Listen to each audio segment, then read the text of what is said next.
Welcome back to the Cowboys Star Report. I'm Steven Miranda. I'm Jeff Ellison. It's Thursday, November 17th, 2011. Today, the Dallas Cowboys, we're talking about just showing up and playing great football against the Bills. Yeah, they're riding high in the saddle. D. Ware was fined by the league offices $15,000.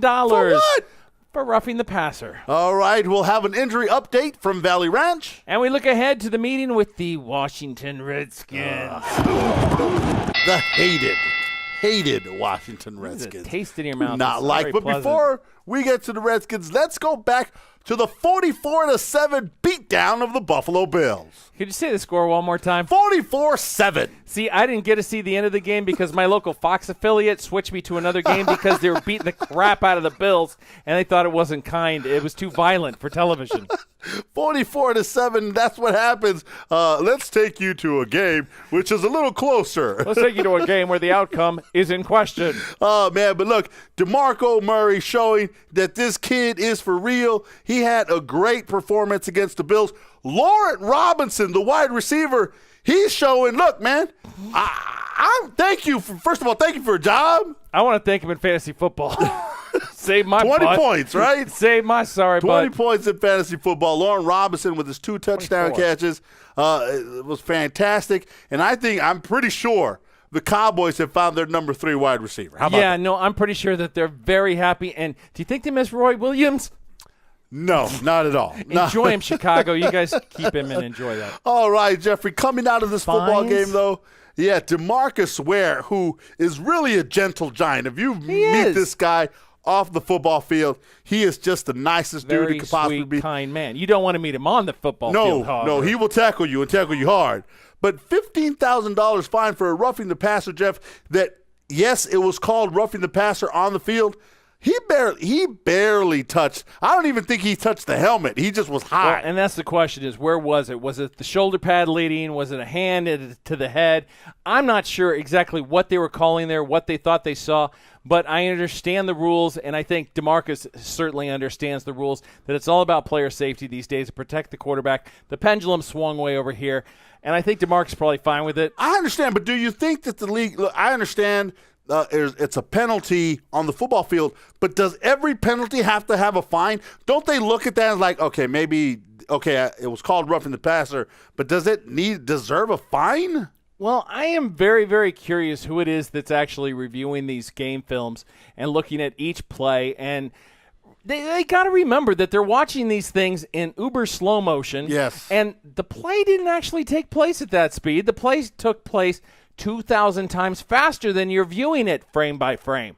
So it's not really fair to make a judgment on whether or not he actually touched somebody when, in fact, it went like that. I mean, it's happened so fast on the field. They really need to think about that before they go crazy with all these fines. But all right. Injury update. Where are we at, Stephen, in the health department? Here we go. We'll start with Felix Jones. He is back on the practice field, and he is going to play this weekend against the Washington Redskins. He's not going to start.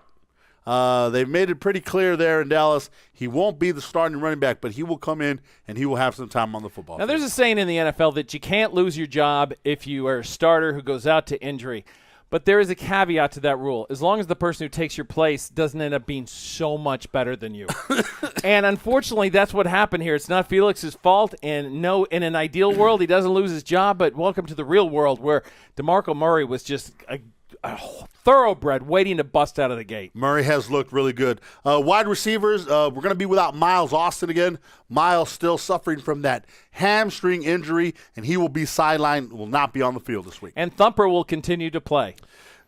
I'm sorry, Sean Lee, the linebacker, and his big casted ham. He looks like a rabbit's foot. He does look like a thumper with his big club.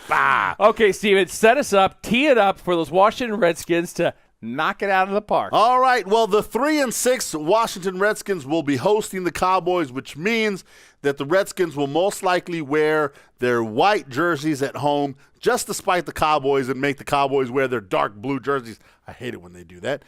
Then, look, there is a little concern. The last time these two – Brady James freaked out, fell down. Last time these two teams played, the Redskins held the Cowboys without a touchdown.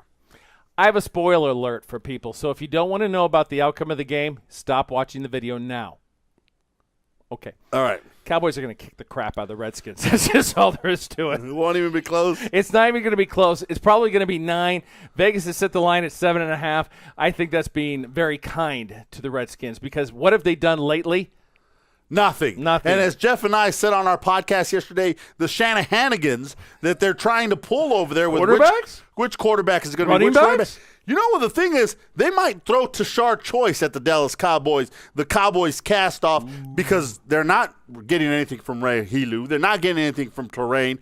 Tim Hightower is on IR with his injury. So the Cowboys might go into this game like, who are we facing? Are we facing Grossman? Are we facing Beck? Who's going to be in the backfield? There's a lot of uncertainty there with the Washington Redskins, and I agree with Jeffrey.